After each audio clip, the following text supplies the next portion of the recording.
Hello everyone, this is Ali, your sales consultant here at Mitsubishi Pick Motors, Jose Abad Santos, Manila.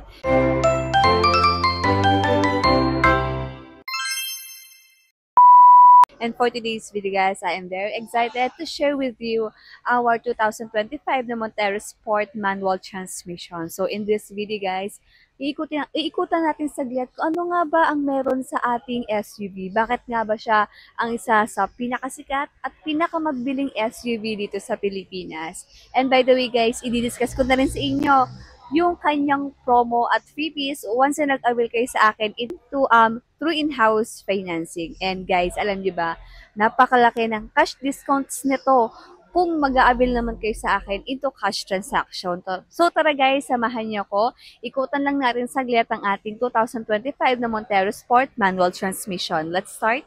So under the hood, we also have here the 2.4-liter 4-in-line double overhead cam, 16-valve intercooled turbocharged direct injection with a Mavic VGT Euro 4 diesel engine o 4N15 na meron po tayong maximum power of 181 pedestarte at 3,500 RPM with a maximum torque of 430 Newton meter at 2,500 RPM thanks to Maybach technology na nagbibigay ng more power, better fuel efficiency at less emission with the Euro 4 compliant na eco-friendly na rin. At ang ating fuel tank capacity with this Montero Sport, we have here the 68-liter of fuel tank capacity. So next one ang ating front grille design na may black and silver accent na nagbibigay ng bolder at premium look sa ating exterior together with our front fascia na nagbibigay din ng elegance look sa buong unit. So,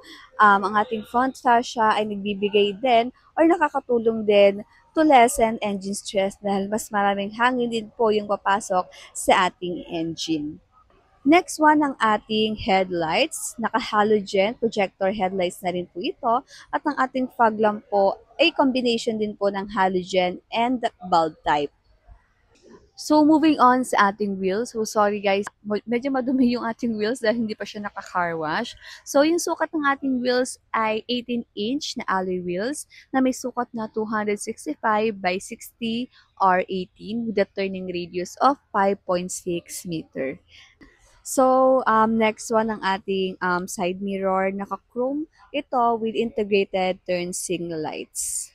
And we also have here our door handle. Guys, sa ating GLX manual transmission, hindi po tayo equipped ng keyless operation system. So, when it comes naman sa ating tail lamp, ito po ay naka-LED tail lamp na. At equipped na rin po tayo dito ng reverse camera for our advanced safety. At meron na rin po tayong 4 na parking sensors. And we also have here the fin-type antenna and roof rails. So, si roof rails ay good for top-loading options at si fin-type antenna naman is good siya for better aerodynamics and signal reception. And guys, if mag-a-avail kayo sa akin into in-house financing, pwede natin itong pakabitan ng kanyang GT spoiler yan para mas perfect na yung ating SUV.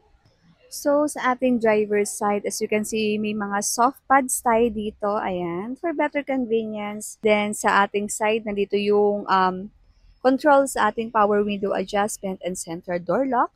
At may mga side pockets na rin po tayo dyan. So, by the way guys, is may additional lighting tayo dito sa baba ng ating pintuan. Ayan. So, sa side naman, control sa ating side mirror. We also have here our parking sonar.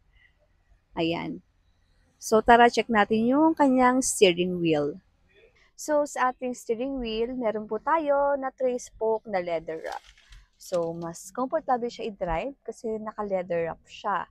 And sa left side, nakikita natin dito yung control sa ating meter cluster at yung ating namang multimedia control.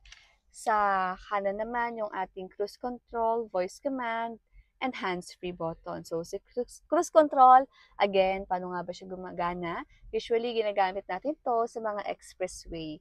So, kung tumatakbo kayo ng 40 km per hour at gusto nyo po i-steady yung takbo nyo up to 80 km per hour, all you need to do is to press the cruise control button. Then, may lalabas po dito sa ating meter cluster. So, once na nag-appear dito yung cruise control icon, isa-set nyo po siya. So, itatoggle up nyo lang po siya para dagdagan po yung takbo ninyo. Then, once na okay na kayo dun sa takbo na na-set ninyo, itatoggle down nyo lang po para ma-set. Then, after that, pwede nyo pong i-release yung paa nyo sa ating gas pedal at mag-focus na lang po kayo sa ating steering wheel. But then again, kailangan nyo pa rin pong umabang pa rin sa ating brake. Siyempre, mas importante pa rin yung ating safety habang nagmamaneho. But then, again and again, hindi po namin agad-agad na inire-recommend na gumamit yung mga newbie o yung mga first-time car owner na gumamit ng ating cruise control features. So, mas okay na i-explore nyo din po muna yung gantong features bago nyo po gamitin agad for your extra safety rin po. So, ayun lang guys. At pagdating naman po sa ating aircon system, naka-single zone na auto-climate control tayo. Then, dito po yung ating temperature, tataasan nyo or bababa sa atin naman pong blower, ayan. Then, kung gusto niyo pong maging auto climate control, pindutin niyo lang po itong auto na button. Then, circulation, ayan. Yung air circulation, always remember guys na dapat lagi itong naka-on para yung hangin lang is nag-circulate sa loob ng ating cabin. Then, sa ating front and rear defogger, yan, in case na may moisture tayo sa mga salamin natin, maki-clean up agad. Ayan, sa ating mode naman, kung gusto niyo naman po yung hangin o yung lamig is bumubuga ba sa paanan or sa upper area. Ayan, pwede niyo pong i-adjust yan. So, we also have here the 12 volts na power outlet at may mga charging ports tayo dito. Ayan. USB charging ports. Ayan. And then, sa ating info system, naka-smartphone link display and audio. Ayan. Pwede kayo mag-connect dito via Apple CarPlay and Android Auto. Ayan. And then, meron din po tayo itong 6-speed na manual transmission. So, sa mga gusto po na manual lang po yung drive, perfect na perfect po sa inyo yung ating Montero manual. Then, meron po tayong, of course, traditional handbrake with 2 cups holder, ayan. And armrest na rin po with center console box. So, ayan. So, by the way, yung seat material natin is naka-black fabric seat material po tayo sa ating manual transmission. Ayan. So, alam niyo guys, sobrang lambot nito. So, sulit na sulit to sa 1.5. So, naka-SUV ka na. 1.5 lang, di ba? Then, sa ating glove box, so sa glove box natin, ang maganda dito kay Montero, guys, nadadump siya or may slow movement siya once lang nakinlik nyo tong button na to dito. Kasi unlike sa iba nating variant kasi, alam ko si Expander Cross, yung 2026 natin, hindi siya nadadump. Kumbaga, hindi siya slow movement. Talagang kailangan ng extra gentle bago natin buksan yung glove box. Ito kay Montero manual guys, pipindutin nyo lang, automatic na talaga siya magbubukas. So, rin to, maganda rin to, ito rin yung isang magandang feature kapag yung glove box is damp. Ayan, di ba? Kasi usually, di ba yung hindi slow movement, madalas talaga nagkukos ng pagkasira agad eh. So, kay Montero, talagang sulit na sulit ka. Sa ating second row, of course, hindi mawawala yung mga soft pads natin, guys. Naka-stitch na yan. Ayan. So, meaning, mas matibay, di ba? So, side pockets, hindi mawawala sa ating mga second row passengers. So, check natin yung loob. So, sasakay lang ako. Ayan. So, napakadaling sumakay sa unit na to. Ayan. As you can see. So, by the way, guys, wala tayong charging port sa ating second row area. So, sa murang SUV naman na to, di ba? Sulit ka na. Yun nga lang, syempre, may mga benefits din tayo na hindi makukuha kapag ganito kamurang SUV yung kukuha ninyo. But then again, syempre, sa 1.5, sulit na rin to, di ba? Side pockets, aircon vents natin guys, andyan sa side. Ayan. May mga handle tayo for extra safety of course. Ayan. Yun naman yung pwesto ko dito guys. Sobrang luwag. Ayan. So guys, as you can see, 5'2" yung height ko. So, komportable pa rin naman ako dito. Even yung legroom natin is maluwag pa din naman siya. And equipped na rin naman tayo dito ng tawag dito ng seat belt for extra safety rin ng ating mga second row passenger. But yun nga, yun lang yung naging kulang siguro sa convenience ng ating manual transmission kasi wala tayong charging ports sa ating second row passenger. So, yun lang yung nakakalungkot talaga. So, check natin yung third row. So, dito na lang muna tayo sa ating trunk area. So, as you can see, is sobrang luwag niya.